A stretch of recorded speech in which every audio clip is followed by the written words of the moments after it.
Hey guys, it's Chris with Tech Vibe. Today I'm going to be showing you guys some pre-built PCs that you should probably be considering.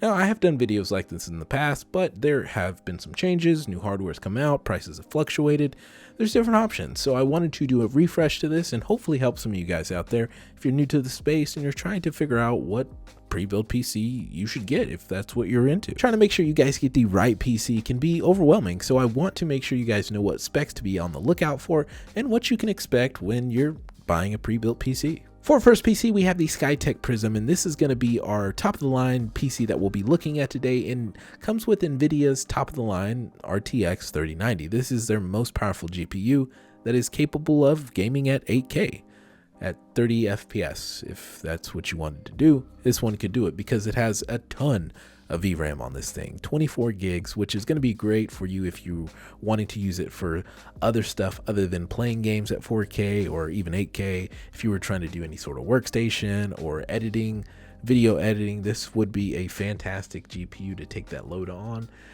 This is a pretty good one, and the prices come down by quite a bit, which is great to see.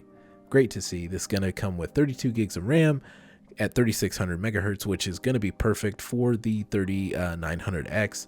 It'll be able to handle that just fine, and 1 terabyte of Gen 4 SSD. That's going to be good to see as well.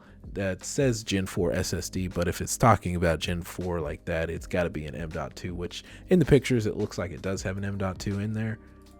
So yeah, so it's actually a PCIe or M.2, so it's going to have that as well. So it's going to have the fastest load times, which is going to be great for anybody that's trying to play games or do any sort of work. This is a top of the line pre-built right here. Now, I do want to point out some things because this is going to be a reoccurring thing for really any sort of pre-builts that you might be interested in purchasing. So one of the things that you guys need to be aware of when you are buying a pre-built, you are not in control of every single part that goes into the PC.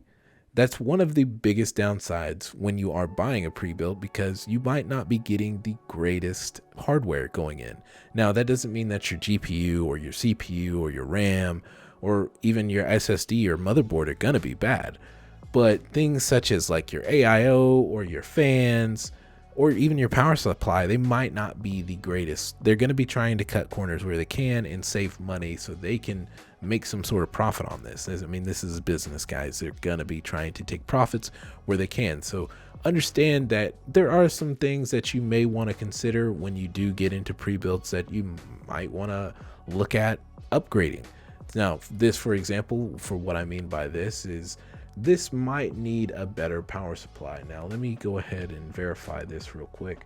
See, I'm going to look at the specs that it comes with. Power supply. So it says it comes with an 850 watt gold. So honestly, I stand corrected with this one because 850 watts will be enough to run the 3090. But if it was me and I was deciding my own, I would get a 1000 watt power supply just because I do things over the top. But this one, they actually came through on this one, so that's good to see. The power supply is 80 plus gold rated and it's 850. They're not trying to cut corners on that, so this one shouldn't have any problems where that goes. But you know, just understand that these are things that can happen when you are looking into buying a pre-built. You may not put the best power supply in there. They might be trying to ride that line very, very fine. And, you know, it can cause issues if you're trying to do any sort of overclocking. So you want to be aware of it. For our next PC, we are again looking at the Skytech Prism, but this one comes with some different specs in it. Now, this one is going to come with AMD's newest CPU, the 5800X. Now, this is going to be their Ryzen 7 version. This isn't going to be their top of the line one, not their 5900X or their 5950, but still a very solid one. This is going to have their new Zen 3 architecture, which is just absolutely fantastic and has really catapulted them for their gaming performance in them. They've always been good, but this series put them ahead of Intel by far. Now, this one does come with an AMD GPU as well, so this is a completely full AMD system. This comes with their top of the line card, the 6900 XT, which honestly is a beast. This is a big chunky boy. The 6900 XT is a fantastic card and definitely rivals all of the cards that AMD has, or NVIDIA has, sorry. Now, this things to be aware in the differences between a AMD and an NVIDIA card are there are different upscaling technologies, such as their DLSS versus AMD's super sampling that they've just recently coming up with. Now, AMD's DLSS, their version of it, is not as good yet, but guys, it is getting better and it is still very good. So don't write it off. It's still gonna be a very good card. Very good card. Now, one of the differences for this one, I was gonna say that it came with less RAM. That's not true. So we still have 32 gigs of RAM and running at the 3600. Still good there. So that's good to see. 1000-watt power supply. I approve of that. I think this one is a really, really good one because this one is also going to be 1000-watt gold plus. So that's good to see. This one should have absolutely no issues. And it looks like they're using Trident Z RAM, which I'm a fan of as well. So this one is a really good one. I like this one a lot. 4K, no problem. I like it. Now, if you did want to stick with an NVIDIA GPU and you were still wanting to get the Ryzen 5000 series CPUs, which like I said, those are fantastic ones, you could go for the Thermaltake. This is going to have the 5800X, which is going to be the same CPU that we just looked at just a moment ago, has the new Zen 3 architecture, running at, this comes with 16 gigabytes of RAM, which is going to be plenty. That's what you really want to shoot for when you are looking for any sort of PC. One at least 16 gigabytes of RAM in dual channel. And when I say dual channel, I mean 2 sticks of RAM. So just keep that in mind. So 16 gigs of RAM, 3600 megahertz, we're looking good there. And it has an RTX 3080. Now we don't know exactly which one. This picture kind of looks like it's a Zotac one, but whatever, it's a 3080, still top of the line one. This is a good looking case and it looks to be really good pre-built. This one looks like it should definitely perform. I wouldn't think there would be any issues with this one. 1 terabytes of Gen 4 NVMe SSD, so got that M.2. Let's see what kind of power supply.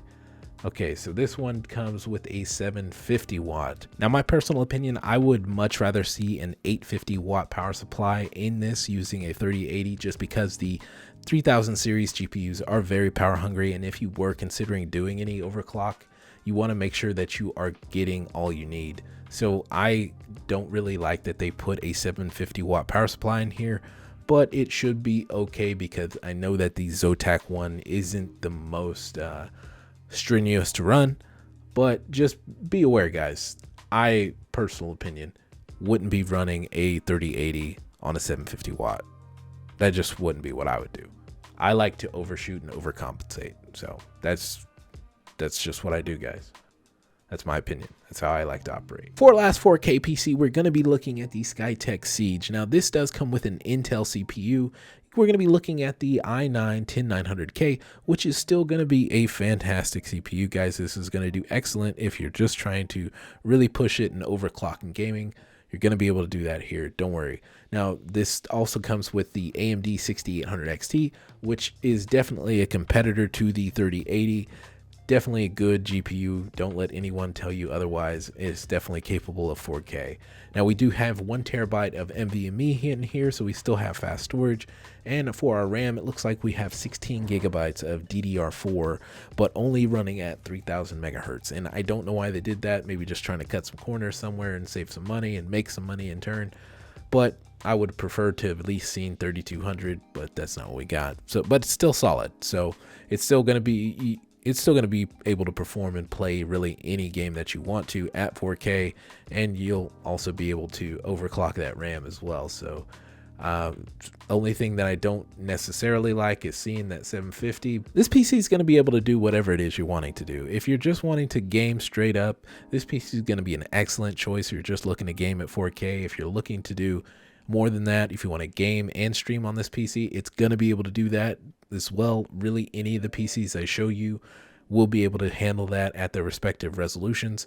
Shouldn't be any sort of issue at all. There are some better options for the 4K, like the ones I've shown you already, but that's just because they're a little bit more powerful. The CPUs have a little bit more cores and threads on them. So just keep that in mind. Some of those other ones are better at doing multi-level processes. So, but this is still going to be able to perform. It's still going to be able to handle it. It's still going to do good. 4K, whatever you want to do. it can do it. For our first PC on the 1440p side, we are going to be looking at the Skytech Shiva. Now, this PC is going to be able to handle any sort of 1440p you throw at it, and it does come with AMD's newest 5000 series CPU. This is going to be their lower end one, the 5600X, but don't let that fool you. This one's still a beast. It can still kick some tail, guys. This one's good. So don't worry. This one's a very strong one. It's comparable to the 3700X that they had last time, but this does have the newer architecture, so I would still go for this personally.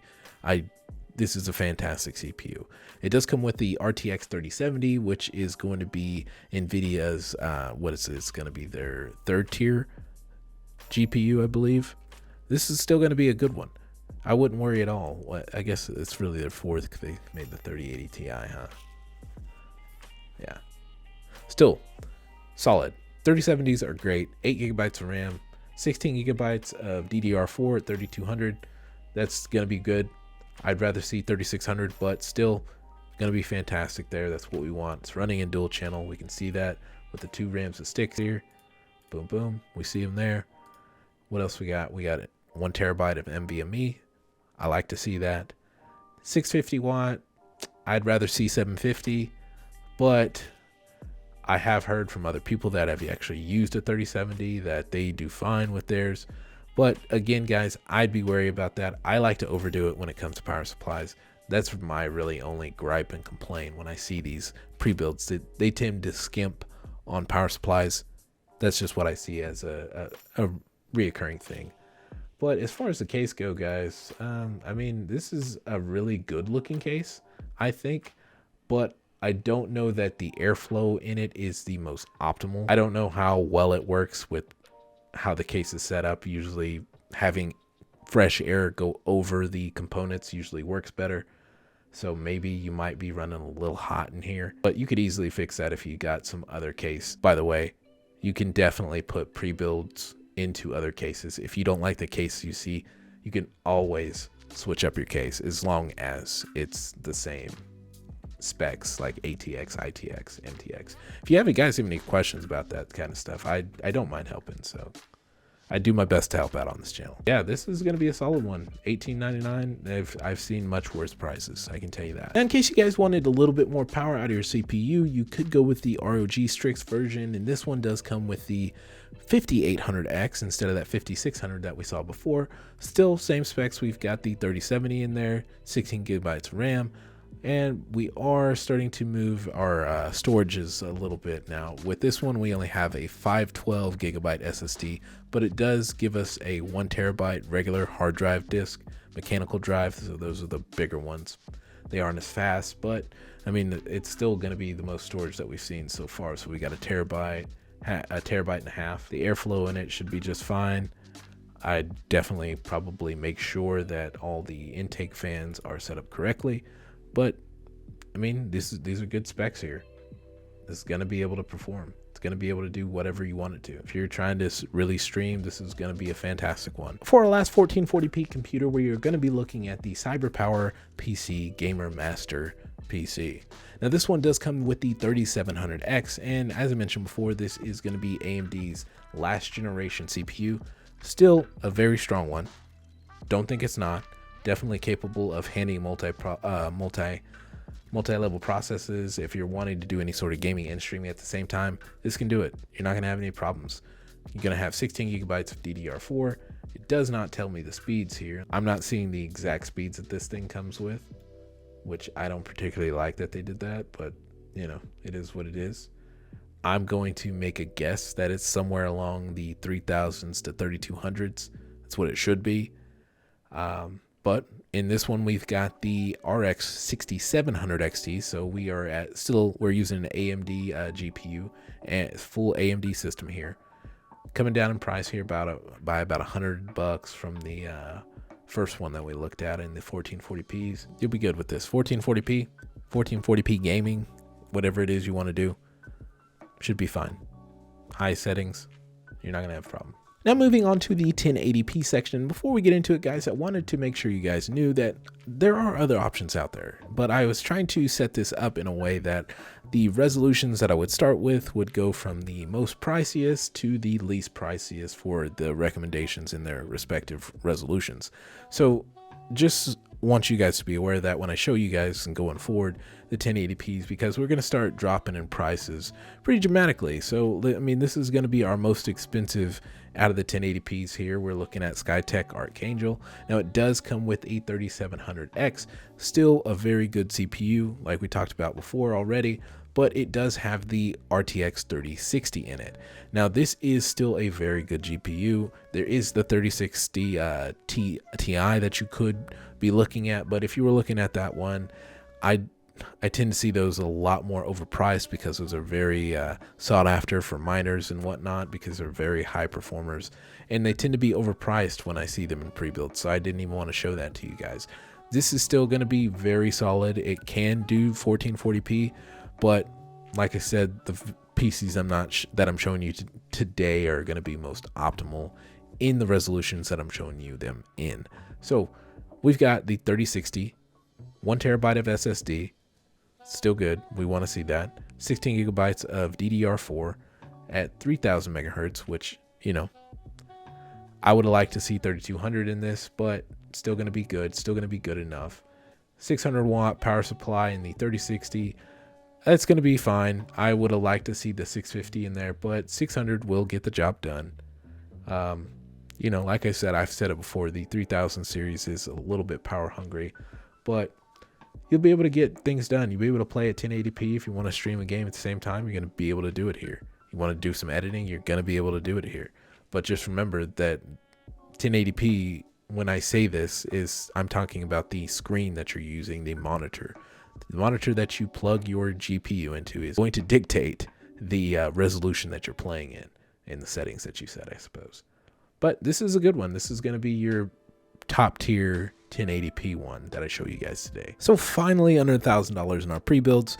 Now this one is going to have a GPU from last generation from NVIDIA, but guys, still going to be good. This is going to have the GTX 1660 Super in it, which is going to be a very solid performer when we're talking 1080p. It's going to be able to play high settings, high FPS. You're going to be just fine playing at 1080p on this thing. I would not worry about it at all. Definitely, if you're looking to play any sort of Call of Duty or any sort of Minecraft, really whatever it is that you want to play, you're going to be okay doing it 1080p with this one. It's going to be able to handle it. Now, this does come with the Intel CPU, the i5-10400F, which is still a good one. Can overclock if you want. And we're looking at 8 gigabytes of DDR4, which this is where I have an issue with this one. I recommend that you guys have 16 gigabytes minimum in all of your PCs. 16 gigabytes minimum. That is what I would do for any sort of modern gaming. It's going to be able to help you get higher FPS. Games are getting more demanding, and 8 gigabytes is no longer going to do it. So 16 gigabytes at a minimum is what I would be running in any PC. Now, in this case where you have 8 gigabytes in it, you can easily pick up a different kit and throw a 16 gigabyte kit in there. Now, you can see it here, guys. You can see the one stick that it's got in there. I don't know exactly what speed it is. It doesn't tell me, but it's DDR4, and I'm fairly confident that it can at least run 3000, and that's what I'd probably be looking for with this CPU to pair it with. But any DDR4 3000 megahertz should work just fine, and you're gonna want 2 sticks. Other than that, this is gonna be able to serve you pretty well. It only has 500 gigabytes of NVMe storage, which you could consider upgrading that as well. But you know, we're dropping below 1,000, so you can expect some things to actually go away as that happens. You're spending less money, you're gonna get less things. Now for our last PC we have here, guys, I know it's not as flashy, I know, but it's the cheapest one we got, and it has a 1650 Super in it, an i3-10100 for its CPU, so that's gonna be an Intel CPU, and you have the option to change around the RAM sizes, or if you want to change the SSD sizes that it also has, which I'd probably consider, because 256 gigabytes on any storage is not going to last you long. It's like one Call of Duty that's Warzone entirely, I'm pretty sure. So you could always add more. Now, adding more storage to a PC and RAM are very, very, very easy things to do. And if you have any questions, guys, I don't mind helping you, but these are going to be probably the lowest barrier to entry ones that are gonna allow you to play anything you want to play at 1080p and be able to get some streaming in if that's what you wanted to do. So guys, this is my list. This is what I recommend to you guys. I'll have some other ones out there for you guys to check out. If you want some other options, I'll just have them there. Check them out if you want to. So guys, if you do have any additional questions, whatever it is, guys, don't hesitate to ask. I will do my best to help you out. I try my best to help out on this channel. That's what I made this channel for, to help out. It's something I enjoy doing in this space. So please, if you have questions regarding this stuff, ask it. I will do my best to help you. There's no stupid questions. The only time I make fun of people is on my roast videos. It's the only time. If you got some sort of value out of this video, I ask you please consider hitting that like. It definitely tells YouTube that I'm a decent YouTuber and they put my videos out there and I potentially get to help somebody else, which that's what this channel is all about. I try to help out as much as I can. We'll see you.